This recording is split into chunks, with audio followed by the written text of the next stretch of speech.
He had 4 retail stores. He was the most incredible human being that I have ever met in my life. I've met a lot of incredible people. I've never seen anyone that was as persistent as this man was. He was just so driven that he never gave up. He was like a father to me. I had a problem, I'd go to him. He always gave me the right advice. I'll never forget the night I was sitting there and he said to me, he said, you know, T.G., I got 4 stores. Someday I'm going to be bigger than Sears. So when I go public someday, you need to buy big. I should have bought more. I had no idea Walmart was going to be that big.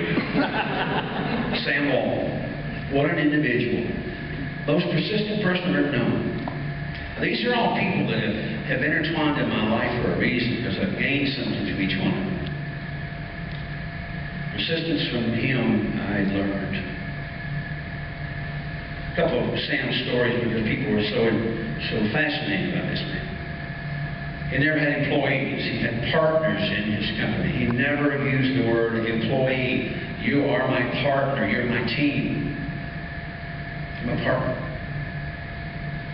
He made every school teacher and bus driver and gas mechanic in Bentonville, Arkansas a millionaire, because he had partners and he shared everything he had with his people. I remember one day walking into his office in Bentonville, Arkansas, and while I'm sitting there, he's on the phone, and I'm looking down at this incredible floor in his office of linoleum. The floors that I have is linoleum, because if I have carpet in my office, I want carpet in their offices. He always understood that he had to live and walk the walk and talk the talk what he preached to his people. He wore Walmart clothes, he wore Walmart shoes. I'll tell you another little quick story about Sam and then move on. He called me up one day, he said, T.G., meet me in Memphis. I'm opening a new store in Mississippi. I want you to fly down with me on the plane. Now, Mr. Sam had a Cessna 172, flew his own plane.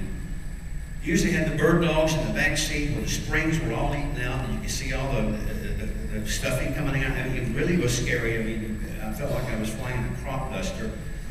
And he picked me up on this one day. I'll never forget it. We take off from Memphis, headed to, I think it was Greenville, Mississippi, to open up a Walmart store. And as we start up, it really gets really bad looking. And the storm was really coming in big. And I kept saying to him, I said, why don't we just get above the storm, just get above the weather? I said, we're right down here. He said, oh, no.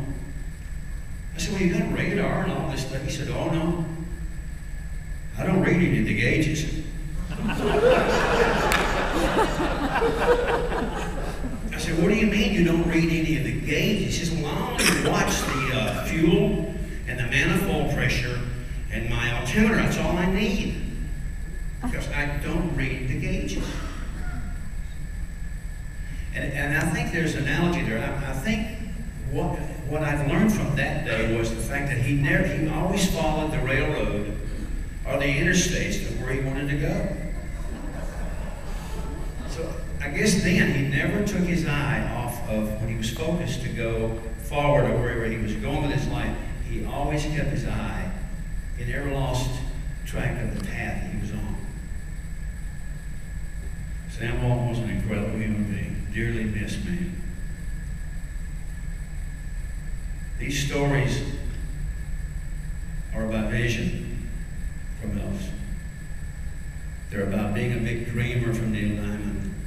It's about believing and having faith from John Denver. It's about having persistence, dedication, and focus to build an empire in the retail industry from Sam Walton. Just one last story.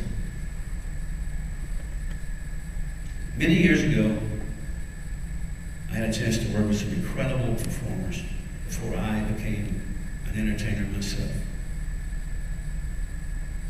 And one day I go to the airport in Memphis to pick up an individual who was scheduled to do a concert at Memphis State University, which is now University of Memphis, my home in Memphis. And while waiting for the plane to land, no cell phones then, the manager of the small airport there, Signature Airlines, I think, Signature Air, come walking out to give me the news. He said, I'm sorry, but his plane went down and he's not here. I was waiting for Jim Croce that day. I learned a great lesson that day. That when you're at the top of your game, when you're winning, when you've got everything that you've ever dreamed of, you've got your vision, you've had faith and you believed and you're there, it can be gone in a second. All of this can be gone tomorrow. So what I learned from Jim is that to live every day of life as if it was your last day. Be the best that you can be to your family, to the people that work for you or you work for. And I learned then that I had a boss. I had the boss of all bosses. He should have fired me a lot of times, but he never stopped believing in me. And I don't do business without having the boss in my life. That's the most important business to me.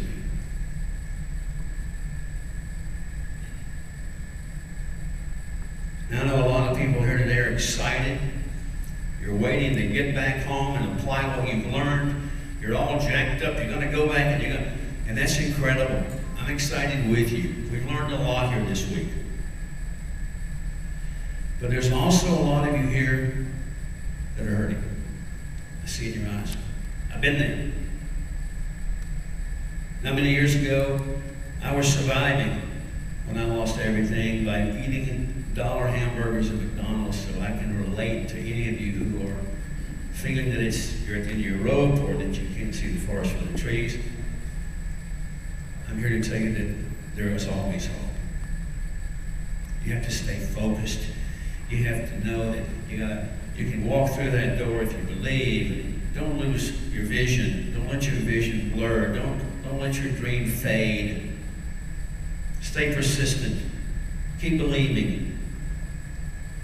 Because it's never too late.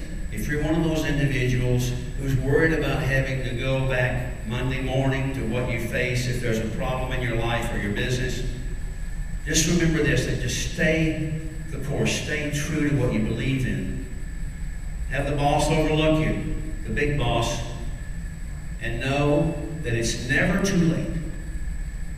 It's never too late to be who you might have been.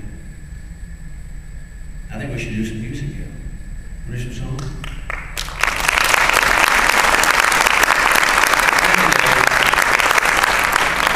I don't speak a lot. I usually speak through songs, and we've been very fortunate. As a matter of fact, we're kind of celebrating this week down here.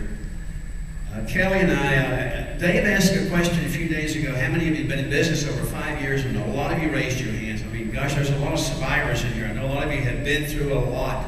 You survived a lot in your business, and you're here, and a lot of you will have to probably survive a little longer if there's things that you're trying to take care of in your business.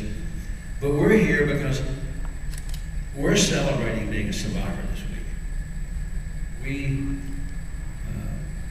went into the fire. We came out of it with the greatest blessings in the world. Those blessings were priorities that got really prioritized. Because Kelly is celebrating her 5 years as a breast cancer survivor.